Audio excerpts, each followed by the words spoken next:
लोग एक्सकवेशन के बारे में विस्तार से सीखेंगे, डिटेल में क्या एक्सकवेशन होता है, उसमें कौन कौन से मुख्य खतरा है, क्या उसका पद्धति एक्सकवेशन का, ये ट्रेंचिंग, स्लोपिंग, बेंचिंग, ये सब बहुत कुछ है, इसमें हम लोग विस्तार से जानेंगे। ठीक है, तो आते हैं इसमें हम लोग क्या बात करने वाले हैं, हम पहले ही बता दिए कि एक्सकवेशन एंड ट्रेंचिंग के बारे में विस्तार से जानकारी ली जाएगी। तो सबसे पहले ऑब्जेक्टिव इसमें क्या है, तो देखिए इन दिस कोर्स इसमें हम लोग क्या, we will discuss the following.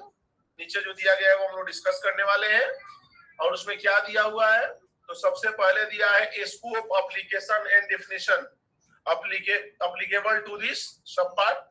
ये 1926.650, ये क्या है 1926.651, 1926.652, ये रिक्वायरमेंट है रिलेटेड टू एक्सकावेशन, उसमें दिया हुआ है। जैसे आप 650 खोलेंगे तो उसमें स्कोप एक्सकावेशन का, राइट, एप्लीकेशन, डिफिनीशन और क्या क्या एप्लीकेबल है वो दिया हुआ है। उसके बाद से 651 में स्पेसिफिक एक्सकावेशन रिक्वायरमेंट के बारे में दिया हुआ है, और 652 में रिक्वायरमेंट्स फॉर प्रोटेक्टिव सिस्टम के बारे में दिया है। ये जस्ट लाइक जैसे ये ना, जैसे आप सुनते हो ना कि मामला 302 का है, तो 302 मतलब क्या है, किसी का हत्या किया होगा तो सेक्शन है, उसमें उसकी चर्चा की गई है। तो ये 1926.650 से लेकर के 652 तक एक्सकवेशन से संबंधित सारे नियम कानून इसमें दिए गए हैं। गूगल में भी सर्च करोगे तो डिटेल में मिल जाएगा। तो ये रिक्वायरमेंट है, 1926 सब पार्ट में सब कुछ इसकी चर्चा की गई है। अब हम लोग देखेंगे एक्सकवेशन जो है ना क्यों महत्वपूर्ण है, किसके लिए, कंस्ट्रक्शन साइट में उपयोगी क्यों है। क्योंकि कोई भी जब प्लांट का निर्माण, भवन का निर्माण, इंडस्ट्रीज का निर्माण, कोई भी निर्माण कार्य चालू होता है तो सबसे पहला काम क्या होता है, एक्सकवेशन, खुदाई करना पड़ेगा, फाउंडेशन बनेगा। तो खुदाई करते समय बहुत कुछ सावधानियां बरतनी पड़ती है, हादसे भी हो जाते हैं। चलिए समझते हैं। सबसे पहले है केविन प्रोटेक्शन 666, सेफ एग्रेस 357, उसके बाद protection from falling rolling material and equipment 227, competent person inspection 226, और competent person inspection and employ removal 68। ये क्या है, नंबर ऑफ सीरियस वायलेशन, ये 2013 का कहीं से डेटा लाया है, उसकी चर्चा कर रहे हैं। क्या बोलता है कि सबसे ज्यादा गड़बड़ी कहां होती है, केबिन प्रोटेक्शन 666, आने जाने का रास्ता से संबंधित 357, ऊपर से मटेरियल गिर गया, रोल हो गया 227, कॉम्पिटेंट पर्सन से रिलेटेड 226, और एम्प्लॉय रिमूवल एंड इंस्पेक्शन में 68। यानी सबसे ज्यादा दिक्कत कहां है, केबिन प्रोटेक्शन, यानी मिट्टी कोलैप्स होना, मिट्टी गिर जाना, वही सबसे ज्यादा दिक्कत है। तो जहां पे सबसे ज्यादा प्रॉब्लम है वहीं पे ज्यादा काम करने की जरूरत है ना।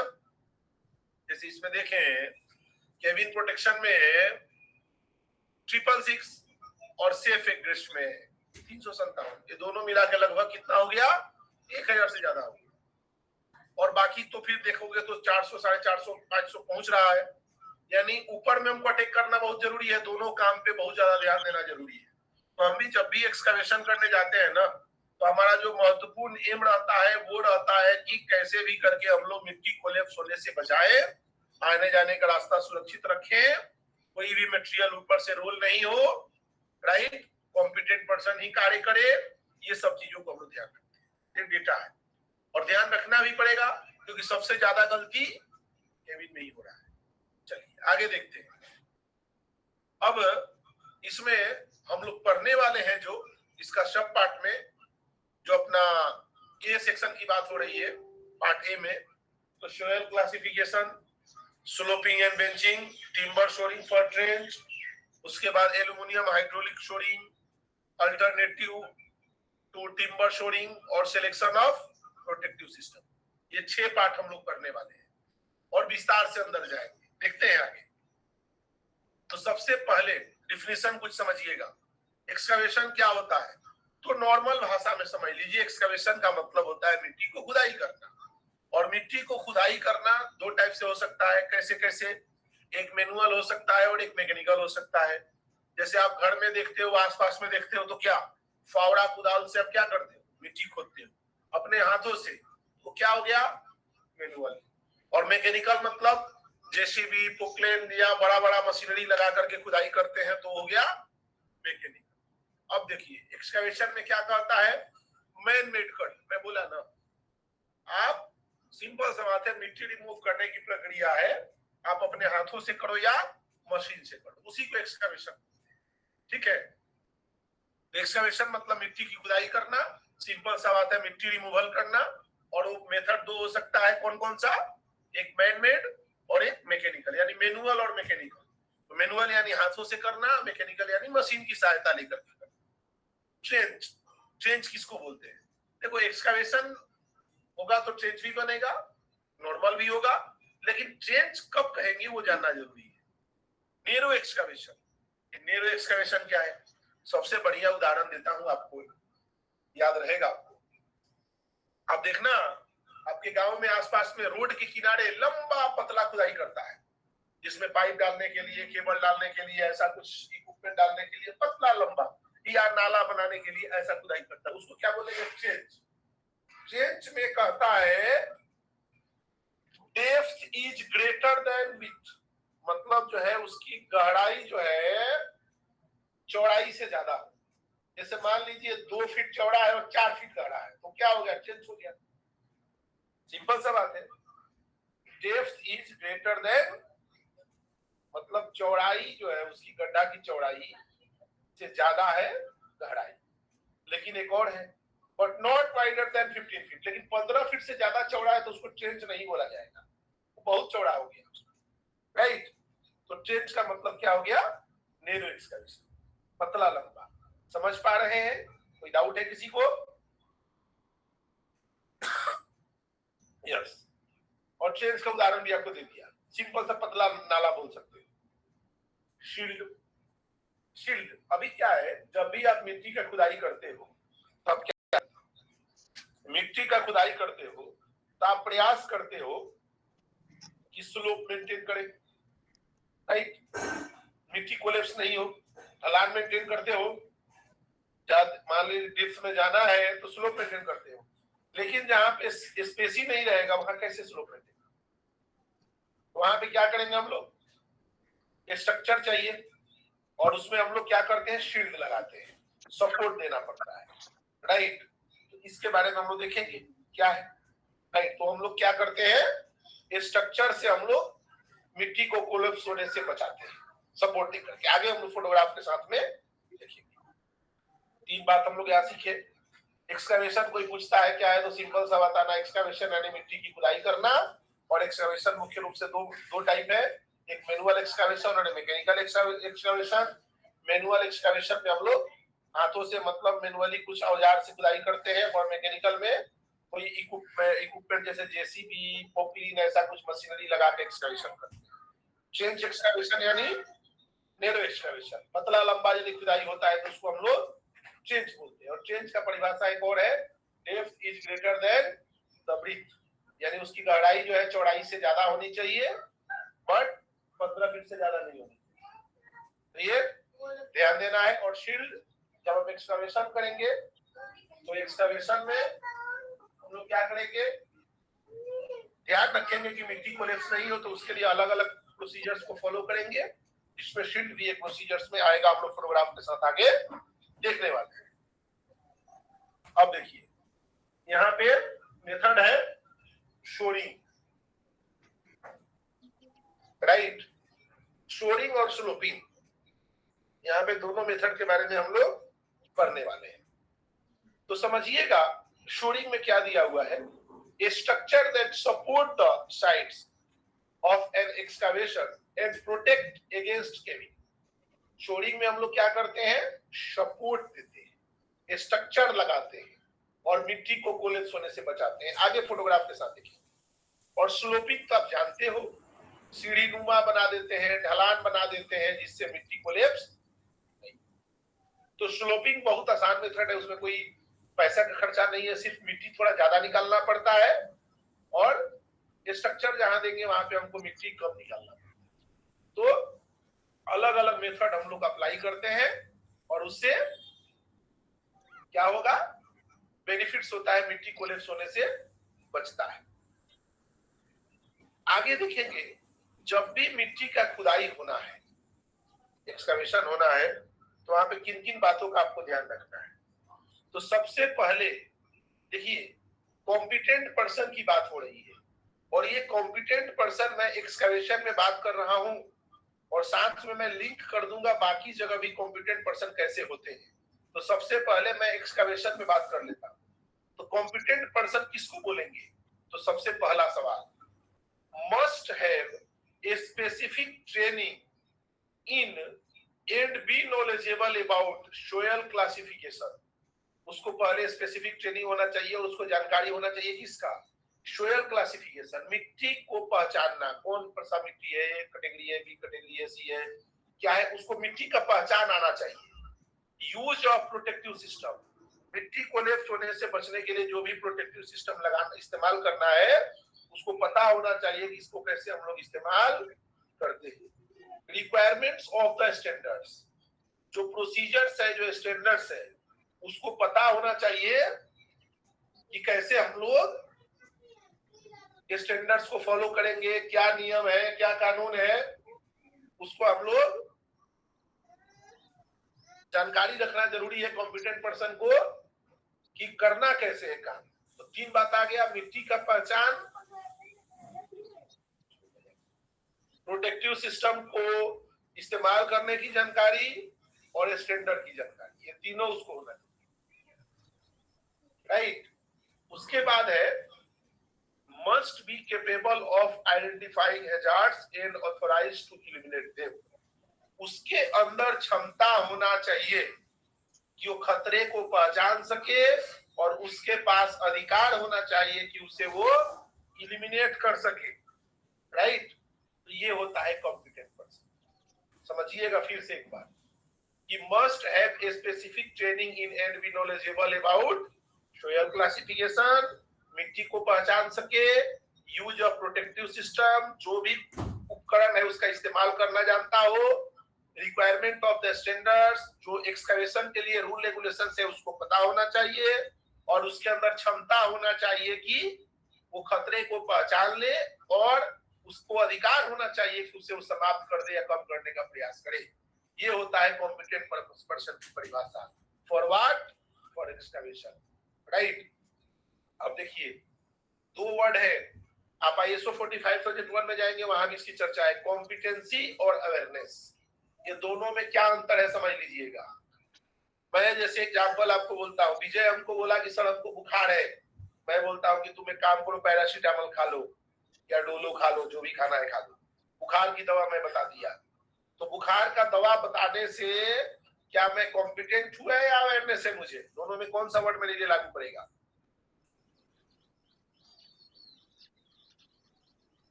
बोलिए।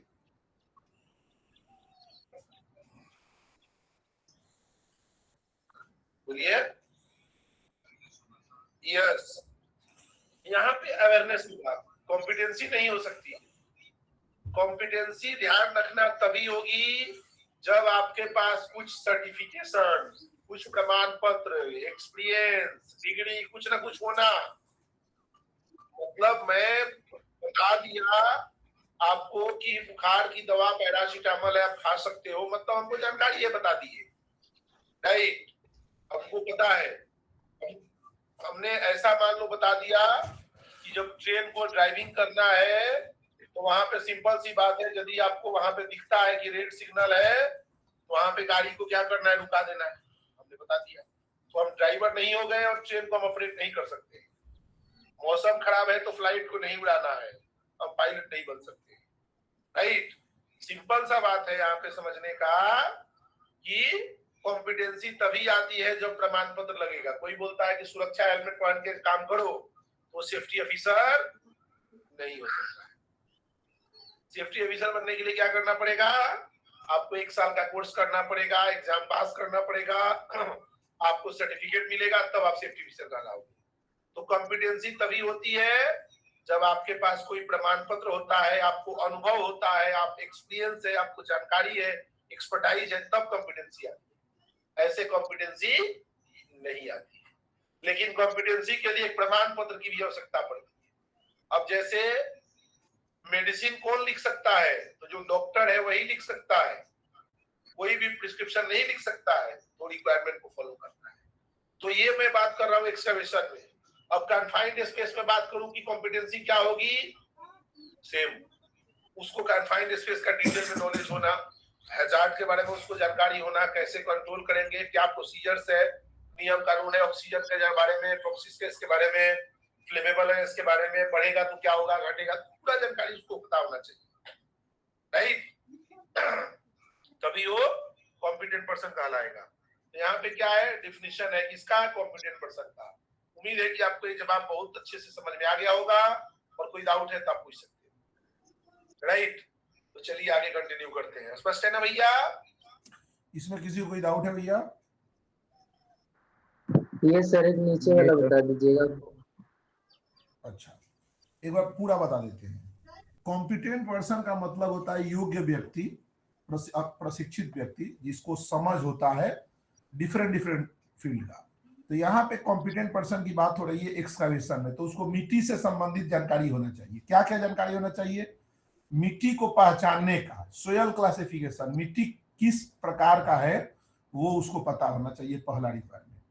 यूज फॉर प्रोटेक्टिव सिस्टम, मिट्टी को कोलेप्स होने से बचाने के लिए जो जो उपकरण इस्तेमाल करते हैं उसके बारे में उसको पता होना चाहिए। रिक्वायरमेंट ऑफ द स्टैंडर्ड्स, जो आईएसओ स्टैंडर्ड्स या एक्सकवेशन के स्टैंडर्ड्स बने हैं उसके बारे में उसको जानकारी होना चाहिए।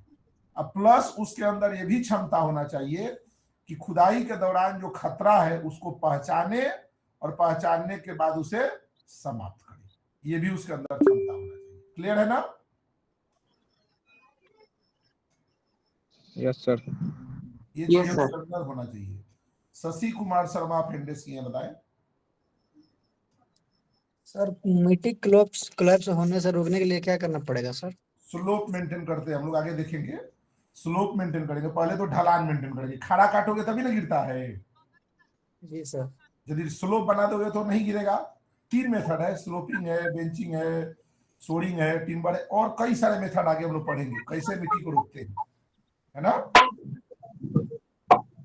जी सर।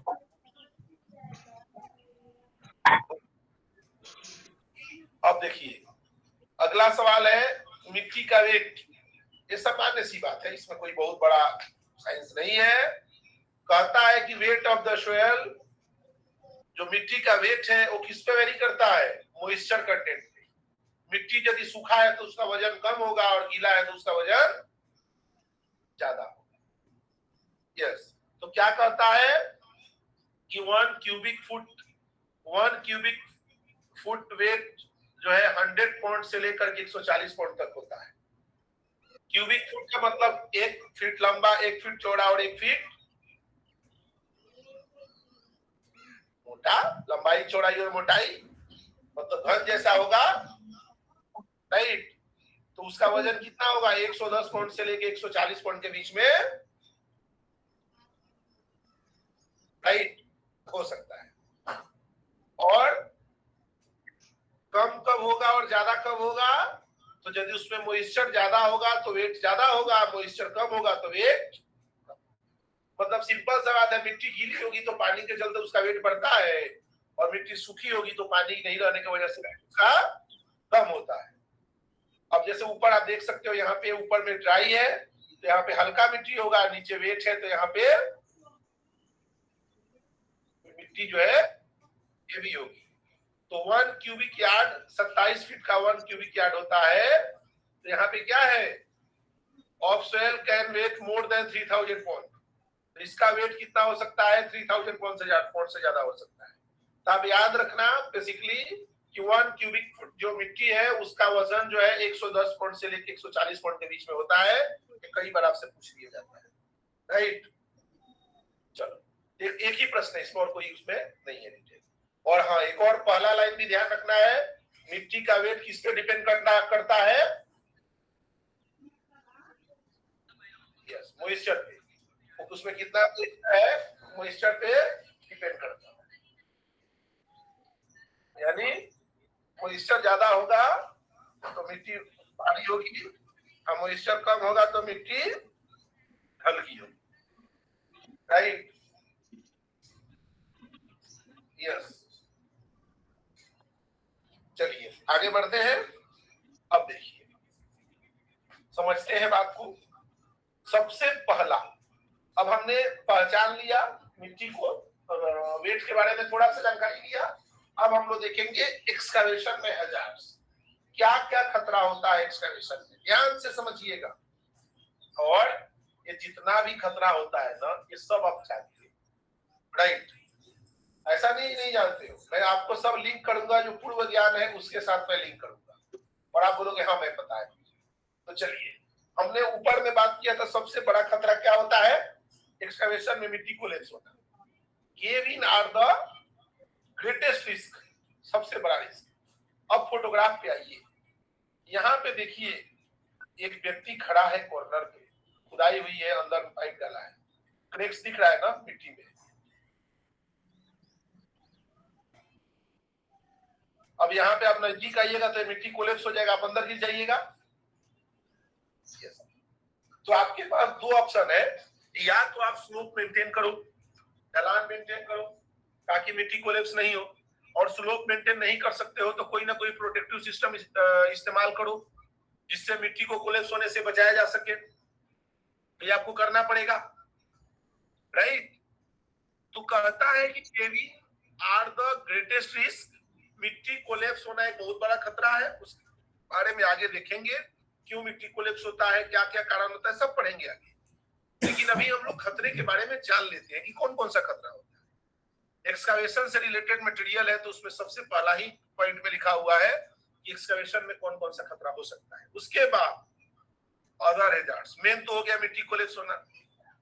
अदर हैजार्ड्स में होता है क्या, हमने कन्फाइंड स्पेस के बाद लाया है एक्सकवेशन पढ़ाने के लिए। कारण ये है, पहले बाद में पढ़ाते थे कन्फाइंड स्पेस, अभी पहले पढ़ा रहे हैं क्योंकि कई चीजें कन्फाइंड स्पेस वाली है ना जो एक्सकवेशन में मिलेगी। तो पहले से आपका एक्सपर्ट रहोगे तो यहाँ पे आपको सुविधा मिलेगा। तो सबसे पहले कहता है लेक ऑफ ऑक्सीजन, ऑक्सीजन का अभाव। कब हम लोग बात किए थे ना कि डीप एक्सकवेशन करेंगे तो हो सकता है कि वो कन्फाइंड स्पेस में बदल जाए, क्योंकि गहराई बढ़ती जाएगी तो नीचे हो सकता है कि ऑक्सीजन की कमी हो। नहीं, क्या बोले सर? ड्यू टू के पहले क्या लिखा है? फिर से बोलिए। जो आप बोले हैं ना कि लैक ऑफ ऑक्सीजन, उसके पहले लिखा है, मतलब ड्यू टू के पहले क्या लिखा है? मतलब मैं उसको पढ़ नहीं पा रहा हूँ।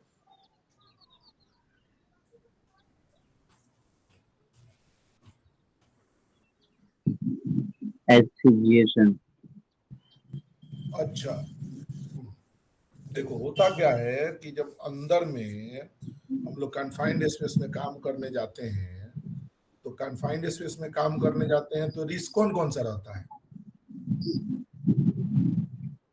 कौन कौन सा रिस्क रहता है, कौन बताएगा? टॉक्सिक गैस मिलने की संभावना होती है, फ्लेमेबल गैस मिलते हैं, हम्म, टॉक्सिक कार्बन मोनोऑक्साइड रहता है सर। और गैस मिलने की संभावना होती है। फ्लेमेबल गैस भी रहता है सर, हम्म, ऑक्सीजन की कमी, फ्लेमेबल गैस भी रहता है, ऑक्सीजन की कमी, टेक्सो गैस, उसके बाद मीथेन गैस अंदर भी में रह जो सकता है बिजली सर का अंदर में।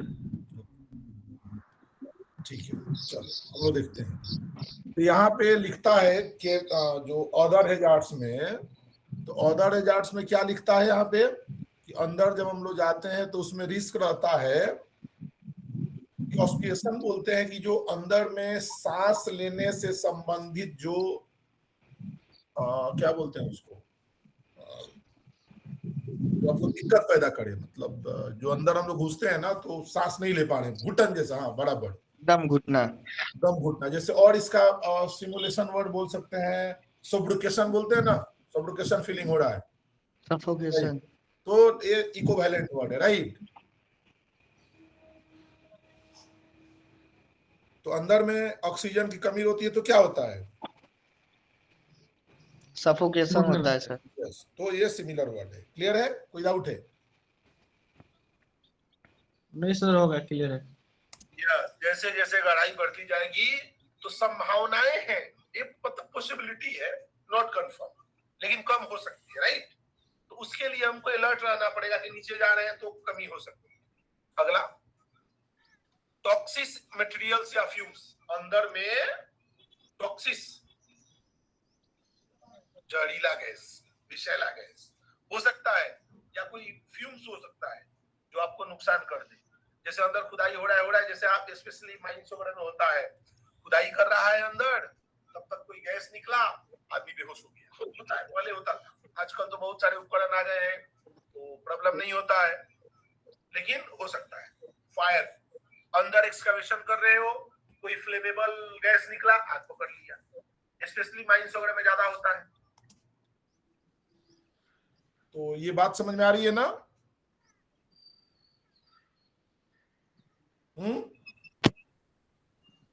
Yes sir. तो हम लोग इसमें जो देख रहे हैं अदर हैजार्ड्स में क्या देख रहे हैं? Ossification due to lack of oxygen in अपना इनहेलेशन मतलब होता है अंदर लेना, इनहेल करना, तो इनहेल से ये सांस के द्वारा अंदर लेना। यस, फॉल आप जानते ही हो, मशीनरी गिरना जानते हो, अंडरग्राउंड जो पाइपलाइन रहता है वो जानते हो, फॉल जानते हैं, राइट? तो ये जो वर्ड, दो वर्ड दिया हुआ है, दोनों को आप देखना। ऑसिफिकेशन बोलते हैं मतलब घुटन, और दूसरा वर्ड इसका सिमिलर वर्ड क्या हो सकता है? सफोकेशन भी बोल सकते हैं। लेकिन हम लोग यहाँ पे क्या इस्तेमाल करेंगे? ऑसिफिकेशन क्यों इस्तेमाल करेंगे? क्योंकि अंदर जाके मतलब ये बोलते हैं ना हम लोग, थोड़ा उससे सफोकेशन से भी थोड़ा बड़ा वर्ड बोल सकते हैं इसको, राइट? मतलब सांस लेने में अवरोध पैदा करे। हिंदी लिख के भेज दो इसका ग्रुप में।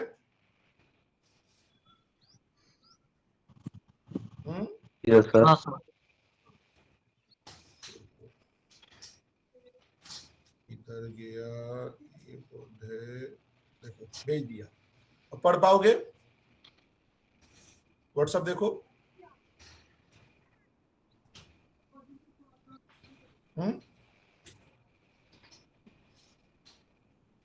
देख पा रहे हो भैया? Yes sir. क्या लिखा है? एस्फिक्सिएशन। Yes, ossification, right. और इसका सिमिलर वर्ड क्या बोल सकते हैं? सफोकेशन। चलो, तो रिस्क है। उसके बाद machinery movement near edge of excavation causing a collapse. अब मान लीजिए आपने गहरा खुदाई करके रखा है और मशीनरी या कोई व्हीकल्स एकदम किनारे घूम रहा है, तो क्या होगा? हो सकता है थोड़ा सा मिट्टी में इधर उधर हुआ, पलट जाएगा, हो सकता है ना, टिल्ट हो सकता है। Yes sir. वो भी एक चीज है। उसके बाद अंदर अंडरग्राउंड यूटिलिटी होता है ना, अंडरग्राउंड यूटिलिटी पे तो अंदर पानी का लाइन गया होगा, ऑयल का लाइन गया होगा, बिजली का तार गया होगा, गैस का लाइन गया होगा, सीवेज, अंदर बहुत सारे लाइन जाते हैं और आप खुदाई करते हो तो उस समय वो लाइन डैमेज हो जाते हैं। तो ये भी एक बहुत बड़ा रिस्क है अंदर जब एक्सकवेशन होता है। और फॉल यानी कि आप एक्सकवेशन कर रहे हो और किनारे पे हो तो दो फॉल है, आप भी गिर सकते हो या कई बार जानवर भी गिर जाते हैं। प्लांट वगैरह में बहुत प्रॉब्लम होता है क्योंकि जब कंस्ट्रक्शन स्टार्ट होता है तो ओपन प्लेस होता है, फेंसिंग वगैरह बहुत जगह नहीं भी रहता है, और एक्सकवेशन हुआ, कोई पशु गिर गए तो उनको भी हमको बचाना पड़ता है। Yes sir. ये रिस्क है। एक बार रिवाइज कर लेंगे तो सबसे पहला जो मेन हैजार्ड है, मेन रिस्क है, वो क्या है? मिट्टी को कोलैप्स होना। नहीं, सबसे ऊपर वाला ये cave ins are the greatest risk, मतलब मिट्टी कोलैप्स होना पहला मेन खतरा है। और उसके बाद ऑक्सीजन की कमी होना, टॉक्सिक गैस का होना, फायर हो जाना अंदर, या मतलब मशीनरी आसपास में एक्सकवेटेड पिट के पास घूम रहा है तो कोलैप्स हो जाए, या अंडरग्राउंड यूटिलिटी है वो कुछ डैमेज हो जाए, या एक्सकवेटेड पिट में कोई व्यक्ति या कोई जानवर या कोई मशीनरी भी गिर सकता है। तो ये रिस्क है। तो इसमें ये बताइए, कन्फाइंड स्पेस वाला 3-4 रिस्क आ गया ना? यस। तो इसीलिए मैं पहले कन्फाइंड स्पेस आपको पढ़ा के लाया। आगे बढ़ते हैं। अब देखिए एक एक को थोड़ा समझते हैं। फोटो देख के आपको समझ में आ रहा क्या हुआ है? मिट्टी कोलैप्स हुआ है सर। मिट्टी कोलैप्स हो गया। और होता क्या है कि जब भी हम खुदाई करते हैं ना, जब भी तो हम लोग को ये मतलब फोकस नहीं रहता है कि हम स्लोप ले लें, जल्दी हो सके फटाफट करके निपटा दो। नहीं, अब यहाँ पे देखिए 36 इंच 3 फीट चौड़ा है और 9 फीट गहरा है, गहराई 3 गुना से ज्यादा है। और यहाँ पे अब ऐसा स्लोप मेंटेन नहीं करोगे तो मिट्टी तो प्रेशराइज करेगा, कोलैप्स होगा, एक आदमी दब गया तो हो सकता है यस डेथ हो सकता है, और कोई देखेगा नहीं देखेगा, प्रॉब्लम हो जाएगा। और ज्यादातर एक्सीडेंट जो है ना ट्रेंच में ही होता है, क्योंकि ट्रेंच पतला रहता है और उसमें इमीडिएटली वो दब जाएगा, प्रॉब्लम हो जाएगा। और नीचे वाला लाइन पढ़िए ना क्या लिखता है, यूजुअली नो वार्निंग बिफोर एकेबी। मिट्टी कोलैप्स होने के पहले बोलता है कि मैं गिरने वाला हूँ, नहीं सर। दबा देगा। तो ध्यान रहे ऐसा कार्य बिल्कुल नहीं करना है जहां पे रिस्क है कि आप उसमें मिट्टी गिर कोलैप्स सकते होने के हैं। कारण अंदर दब जाओगे, ऐसा कार्य बिल्कुल नहीं करना है। तो देखिए, और हम लोग क्या बोलते हैं कि एक्सकावेशन जो है ना one of the most hazardous construction operation. Construction का कार्य में शुरुआती दौर में ही एक्सकावेशन होता है और वो एक खतरनाक कार्य है, उसमें रिस्क बहुत ज्यादा है, तो इसलिए उसमें सावधानी बरतने की जरूरत है। नहीं तो हेडिंग क्या है, इंजुरी एंड डेथ, प्रॉब्लम होती है। इसलिए हमको सीरियस रहने की आवश्यकता है। अब देखिए हम लोग पढ़ने वाले क्या क्या है इसमें, देखिए जो अंदर एक एक को पढ़ेंगे। सबसे पहला स्पेसिफिक एक्सकावेशन रिक्वायरमेंट। जब आप मिट्टी का खुदाई करने जाएंगे तो किन किन चीजों पे आपको ध्यान देने की जरूरत है। सबसे पहले सरफेस आपको चेक करना पड़ेगा, जहां खुदाई होना है कोई पेड़ पौधा ऐसा कुछ तो नहीं है। अंडरग्राउंड इंस्टॉलेशंस देखना पड़ेगा, ये आने जाने का रास्ता देखना पड़ेगा, गाड़ी का मूवमेंट वगैरह देखना पड़ेगा।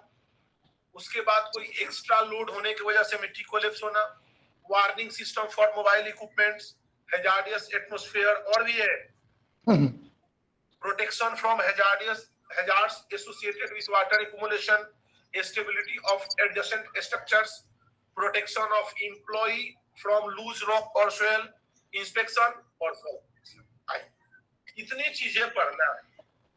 तुमने फटाफट कविता की तरह आपको पढ़ दिया, ऐसा मत सोचो। ये मैं आपको एक एक करके लाइन से पढ़ाऊंगा कि सबसे पहला है उसका मतलब क्या है, दूसरा है उसका मतलब क्या है, और एक एक का फोटोग्राफ आपको दिखाऊंगा। तो चलिए स्टार्ट करते हैं। सबसे पहला याद रहे हम लोग क्या पढ़ रहे हैं, स्पेसिफिक एक्सकावेशन रिक्वायरमेंट। जब आपको खुदाई करने जाना है तो इन सब चीजों को पहले आप एक बार देख लीजिए, तब खुदाई करिए। ऐसे मत करिए बगल में फोटोग्राफ बोल रहा है कि 4-5 आदमी बैठा खड़ा है और समझ रहा है चीजों को कि क्या करना है, मतलब एक निरीक्षण जैसा हो रहा है, मॉनिटरिंग डिस्कशन जैसा हो रहा है। तो चलिए देखते हैं, हम लोग आई तक है। सबसे पहला सरफेस इनकम्बेंसेस, इसमें क्या है देखिए, आपके सामने फोटोग्राफ है, कुछ बोलने की जरूरत नहीं है। आप कहीं एक्सकावेशन कर रहे हो, आसपास में बड़े बड़े पेड़ पौधा है और आप डीप एक्सकावेशन कर दिए, अब ये पेड़ गिरने वाला है कि नहीं गिरने वाला है, यहाँ पे गिर जाएगा सर। गिरेगा। करना चाहिए। हमको सबसे पहले पेड़ को काट के हटाना पड़ेगा यदि एक्सकवेशन नेसेसरी है तो। पेड़ काटने के हम लोग खिलाफ है, सेफ्टी के व्यक्ति है, पेड़ काटना अपराध है। परंतु अब ऐसा कुछ कार्य आ रहा है, रोड आ रहा है, इंफ्रास्ट्रक्चर आ रहा है, ऐसा कुछ है, तो ऐसे केस में पेड़ को काटना पड़ता है और उसमें रिक्वायरमेंट आता है पेड़ काट रहे हो तो पेड़ आपको लगाना भी पड़ेगा बहुत सारा। तो अब ऐसे केस में एक्सकवेशन करेंगे तो क्या है, सरफेस बराबर है खुदाई के लिए? नहीं। क्या करना पड़ेगा कि a hazard to employee must be removed or supported। Yes sir. कुछ करिए, मतलब आपको एम्प्लॉय को प्रोटेक्ट करना पड़ेगा ना, होता है ना, तो लागत है। यस, काट नहीं सकते तो सपोर्ट दीजिए। यस, लेकिन जो सबसे महत्वपूर्ण है कि आप जो है इस परिस्थिति में कार्य को नहीं कर सकते। ये पहला नंबर पॉइंट मैंने आपको पढ़ाया, देखिए पहला पढ़ाया, अब दूसरा भी आएगा। ये एक नंबर हो गया। अब अंडरग्राउंड इंस्टॉलेशन, ऐसे ही लाइन बाय लाइन पढ़ते जाएंगे। यह व्यक्ति जो कार्य कर रहा है, क्या कर रहा है? मल्टी गैस केबल डिटेक्टर लिखा हुआ है, इसको बोलते हैं केबल डिटेक्टर। इससे अंडरग्राउंड यूटिलिटी चेक कर रहा है। जानकारी मिलती है कि अंदर में क्या क्या इक्विपमेंट है, और specially electrical equipment, power cable है कि नहीं, और के बारे में जानकारी नहीं मिलती। और के बारे में जानकारी कहाँ से मिलेगा? तो हमको प्लांट का लेआउट लेना होगा, प्लांट की ड्राइंग मांगनी होगी। जो पहले से लोग हैं कि आप प्लांट की ड्राइंग दिखाइए, कहाँ पे कौन सा लाइन डाला गया है, जिसके बारे में हम लोग जानकारी ले, और वहां पे खुदाई के दरमियान हम उसको ध्यान में रखकर खुदाई करें, ताकि हम हादसे से बचे, दुर्घटना होने से बचे। क्या कहता है?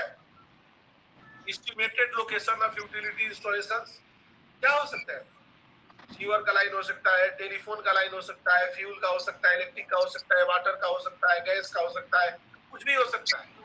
और एक्सकवेशन करने के पहले मस्ट बी डिटरमाइंड, पहले से उसको पहचानना है कि अंदर क्या है। नहीं पहचानोगे तो आगे फोटो दिखाएंगे क्या होने वाला, राइट? तो हमको खुदाई करने के पहले इस बात की जानकारी लेनी है कि अंदर में कौन कौन सा लाइन जा रहा है, इसकी जानकारी लेना अनिवार्य है। और उसके बाद हम लोग एक्सकवेशन का कार्य, अंदर की लाइन की जानकारी आपको पहले लेनी है। ये होता है अंडरग्राउंड इंस्टॉलेशन।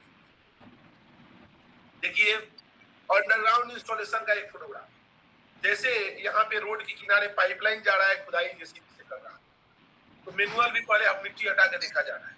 अब यदि बिना जानकारी के जल्दी जल्दी खुदाई स्टार्ट करेगा तो लाइन डैमेज हो जाएगा, और हो सकता है कोई इसेंशियल लाइन हो तो अपना बड़ा लॉस हो सकता है। तो इसके लिए एक्सकवेशन के पहले अंडरग्राउंड यूटिलिटी के बारे में जानकारी रखनी है कि क्या चाहिए, क्या रिक्वायरमेंट है, और अंदर में यदि कुछ लाइन है तो उसके लिए प्रॉपर प्रोटेक्शन देना है, प्रॉपर सावधानी रखनी है। उसके बाद हमको एक्सकवेशन का कार्य करना है। तो मैंने आपको बताया है परमिट सिस्टम में एक्सकवेशन एक ऐसा परमिट है जिसमें हमको ड्राइंग भी अटैच करना पड़ता है कि कहां से कौन सी लाइन जा रही है, और उसके लिए पर्याप्त मात्रा में प्रोटेक्शन लेना, राइट? आप देखेंगे, आप देखिए अंडरग्राउंड इंस्टॉलेशंस, ऐसा कई जगह साइनेजेस लगे रहते हैं।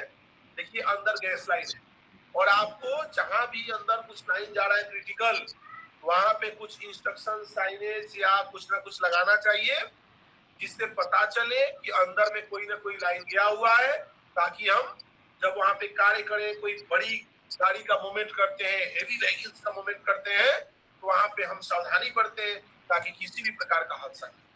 तो कॉशन साइनेज लगाना चाहिए, ड्राइंग में भी उसको ऐड करना चाहिए, और मेडिकेशन फेंसिंग वगैरह भी कर सकते हैं यदि ऐसा कुछ क्रिटिकल लाइन है। यहाँ पे आप देखिए फोटोग्राफ क्या हुआ है, एक बड़ा सा फायर हो गया। इक्विपमेंट क्या है? देखने से लग रहा है कि ये कोई हाइड्रा में क्यों फायर हो गया? हो सकता है कि अंदर कोई लाइन होगा, कोई यूटिलिटी लाइन होगा, इलेक्ट्रिक लाइन होगा, या गैस लाइन होगा, या पावर लाइन होगा, या डीजल पेट्रोल का लाइन होगा, कुछ भी होगा, और उसमें बिना जानकारी का यहाँ पे हाइड्रा उसके ऊपर चढ़ाया, ब्लास्ट हुआ होगा, फायर हो गया होगा, बड़ा सा इक्विपमेंट का लॉस। यदि जानकारी रख के उधर से किसी को नहीं जाने दिया गया होता तो शायद ये परिस्थिति नहीं बनती। राइट? अगला है, यस सर। ये पोकलिन है।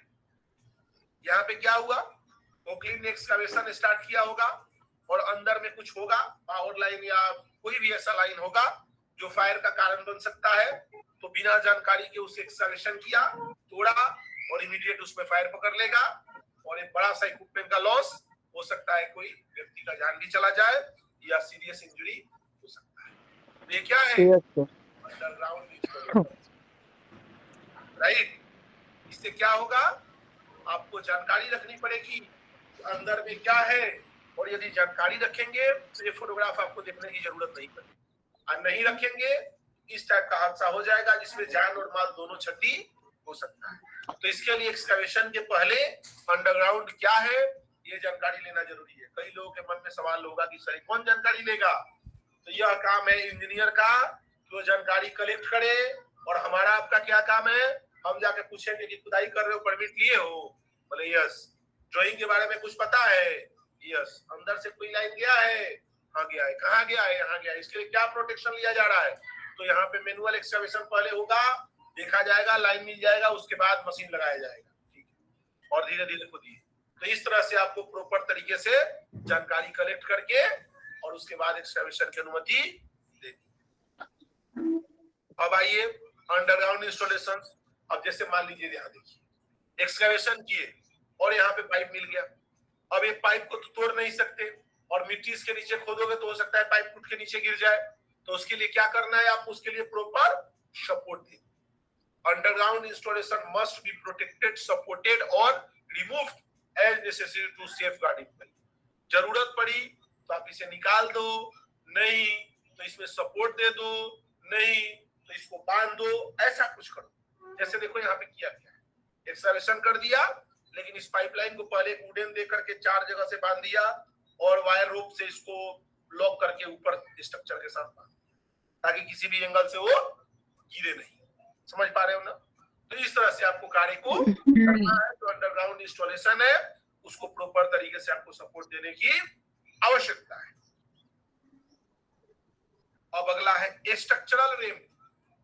मतलब एक्सकवेशन जब आप करोगे, आप फोटोग्राफ में देखिए क्या दिखाया जा रहा है। 2-3 चीजें हैं यहाँ, समझना जरूरी है। सबसे पहले एक बहुत बड़ा डेप्थ है, एक बहुत बड़ा गड्ढा दिख रहा है, इस कार्य के लिए बन रहा है पता नहीं, तो बहुत बड़ा डेप्थ है। इसमें आने जाने का रास्ता इधर से स्लोप बना के किया। आपको लग रहा होगा ये व्हाइट क्या है, तो ये आपको नेट या क्लॉथ देना पड़ता है। जब डीप एक्सकवेशन तो इसमें से जब धूप लगता है ना, तो ऊपर में जो पत्थर आता है, वो पत्थर जो है धूप के कारण सूख के रोल होता है, राइट, रोल होता है और आपके ऊपर गिर जाएगा। तो इसके प्रोटेक्शन के लिए हम लोग क्या करते हैं, ऊपर से नेट या कुछ प्रोटेक्टिव क्लॉथ दे देते हैं, ताकि कोई भी अननेसेसरी आइटम ऊपर से नीचे न गिरे। या कोई मशीनरी का मूवमेंट होता है तो कंपन से, वाइब्रेशन से भी पत्थर वगैरह रोल होता है। तो वैसे केस में हमको क्या करना होता है, अपना कुछ नेट या कुछ क्लॉथ देना होता है। और रैंप की जो बात हो रही है, रैंप किस लिए, आने जाने का रास्ता है। किसी गाड़ी का भी मूवमेंट इस पे हो सकता है और हम लोग का भी मूवमेंट हो सकता है। तो बड़े बड़े गड्ढा में ऐसा हमको स्लोपिंग देके रैंप बनाना, अब बना सकते। अब देखिए, यदि मान लीजिए ट्रेंच है और आसपास में कंक्रीट है। अब जैसे यहाँ पे देखिए कंक्रीट है, इधर भी कंक्रीट है, तो यहाँ पे स्लोप तो मेंटेन होगा नहीं। तो क्या किया है, सपोर्ट दे दिया है। ध्यान दीजिए, यहाँ पे सपोर्ट दे दिया है और सपोर्ट देके लॉक कर दिया है, और बीच में पाइपलाइन डाल के वहां पे कार्य चालू। रेपिंग कोटिंग का काम चल रहा है। लाइन चाहे फायर का होगा या कोई भी होगा, रेपिंग कोटिंग का कार्य यहाँ पे चल रहा है, राइट। तो ध्यान से देखिएगा, यहाँ पे सपोर्ट देने की आवश्यकता क्यों पड़ी है, क्योंकि यहाँ पे हम स्लोप मेंटेन नहीं कर सकते। और क्या कहता है, required in trench 4 feet of more in depth, 4 feet से ज्यादा का यदि ट्रेंच है तो ऐसा करना पड़ेगा। और एक और पॉइंट यहाँ पे लास्ट वाला है कि travel distance no more than 25 feet. मतलब अगला स्लाइड में आपको फोटो में बताएंगे, जैसे लंबा ट्रेंच है तो बोलता है कि हर 25 फीट से निकलने का रास्ता होना चाहिए। जैसे मान लो लंबा है, आप बोलोगे 200 फीट पे से निकलने का रास्ता है, तो मान लो यहाँ पे वो आया, कुछ प्रॉब्लम में फंस गया, तो 200 फीट आगे जाएगा, तब तक उसी में हो सकता है कुछ बड़ा हादसा हो। तो बोलता है कि जो है literal travel distance no more than 25 feet. अगला फोटोग्राफ में आपको समझ में आएगा। ऐसा हर 25 फीट में निकलने का रास्ता, समझ में आ रहा है। एवरी 25 फीट पे आप सीढ़ी लगा दो या रैंप बना दो या कुछ कर दो कि ड्यूरिंग इमरजेंसी आदमी फटाक से निकल जाए, राइट। तो ये रिक्वायरमेंट है, वापस बैक आएंगे तो ये रिक्वायरमेंट है, आप सपोर्ट देके काम करेंगे। और अगला ट्रेंच है तो उस कंडीशन में हम लोग क्या करेंगे, वहां पे प्रॉपर सीडलिंग वगैरह करेंगे, जो भी प्रोटेक्शन ले सकते हैं जिससे कोई मिट्टी कोलैप्स ना हो, और हर 25 फीट पे रास्ता आने जाने का होना चाहिए। प्रश्न पूछा जा सकता है इंटरव्यू में कि ट्रेवल डिस्टेंस कितना होना चाहिए एक्सकैवेटेड ट्रेंच में, तो एक्सकैवेटेड ट्रेंच में ट्रेवल डिस्टेंस 25 फीट पे, हर 25 फीट पे आने जाने का रास्ता होना अनिवार्य है। अब देखिए यहाँ पे ट्रेंच एक्सकैवेशन चल रहा है, गौर से देखिएगा। ट्रेंच एक्सकैवेशन जो चल रहा है, यहाँ पे कुछ गड़बड़ी है, आपको आइडेंटिफाई करना है। मैं बता रहा हूं, एक बार समझिए। यहाँ पे आप देखेंगे एक व्यक्ति खड़ा है, यहाँ पे कोई मशीनरी चल रहा है, यहाँ पे मशीनरी चल रहा है। पब्लिक व्हीकल्स यहाँ पे कैसे आते हैं, ये बहुत बड़ा कंसर्न है, राइट? यस, इसका मतलब वेरिफिकेशन नहीं होगा, साइनेज नहीं होगा, या कोई व्यक्ति वहां पे फ्लैगमैन खड़ा होना चाहिए कि इधर आपको नहीं जाना है। कोई ना कोई कंट्रोल चाहिए, क्योंकि आपको पता है ये पोकलिन जो है 360 डिग्री के एंगल में घूमता है। अब इधर से जब इधर आएगा तो यहाँ पे टकरा जाएगा। प्लस में यहाँ पे डंपर खड़ा है, जो भी हो, तो ऐसे केसेस में क्या होगा, रिस्क बढ़ेगा। तो एक्सकावेशन जहां पे भी चल रहा है वहां से आप लोगों को हटाइए, कोई भी अनवांटेड मोमेंट आप वहां मत रखिए, कोई भी गाड़ी पब्लिक व्हीकल्स का मूवमेंट नहीं होगा, एरिया वेरिकेटेड रहेगा, सेफ्टी साइनेज लगा रहेगा, रिस्पॉन्सिबल 1-2 व्यक्ति वहां पे रहेंगे, मॉनिटर करेंगे कार्य क्षेत्र को, कहीं से कोई कहीं से कोई वायलेशन प्रॉब्लम कार्य में न आए। तो ये आपको तो ये आपको ध्यान देने की जरूरत है। तो इन सभी चीजों को आपको, आपकी बात बिल्कुल सही है, लेकिन यहाँ पे पब्लिक व्हीकल्स का मूवमेंट कैसे हो गया?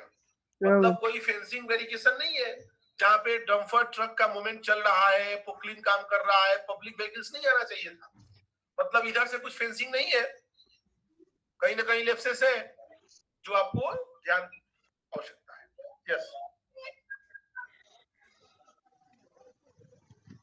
यस, तो आप सावधानी नहीं रखेंगे, दुर्घटना हो जाएगी।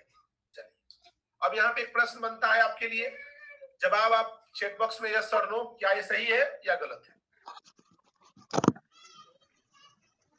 गलत है, बिल्कुल सही जवाब। गलत इसलिए है, ध्यान रखिए, ये किसी पोकलिन का बकेट हो सकता है, और कभी भी कोई भी एक्सकावेटेड इक्विपमेंट मटेरियल शिफ्टिंग के लिए और आदमी को शिफ्टिंग के लिए नहीं होता है, वो मिट्टी खोदने के लिए होता है।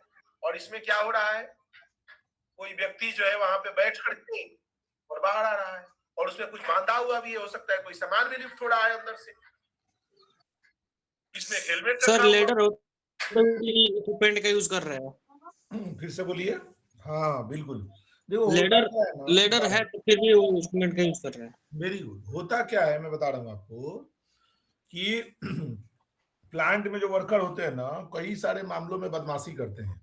जैसे क्रेन के बकेट, अभी जैसे देखो इसमें बकेट में बैठ जाना उसको बढ़िया लगता है, बोला तुम उठाओ, उठाता है वो। तो ये सब जो है बदमाशी करते हैं, और ये बदमाशी जो है कभी दुर्घटना में कन्वर्ट हो जाती है, राइट?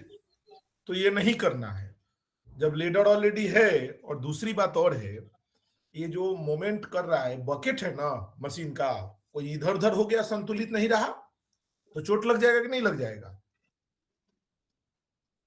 तो बकेट नीचे भी गिर जाता है सर, खुल के नीचे भी गिर जाएगा, चाहे कहीं टकरा गया, चाहे घूम गया, तो गिर सकता है ना वो। कई सारे रिस्क है, राइट? तो ये चीजें जो है कई बार क्या है, आदमी को नुकसान पहुंचा देती है। बात समझ में आ रही है? Yes sir. और कोई सवाल है किसी को? बता जरा, कोई भी। अभी तक मैंने जितना बताया है, किसी को कोई सवाल है? पूछो जरा एक बार मुझे। जी सर है। बोलो बोलो। ये ट्रेंचिंग एक्सकवेशन में जो 4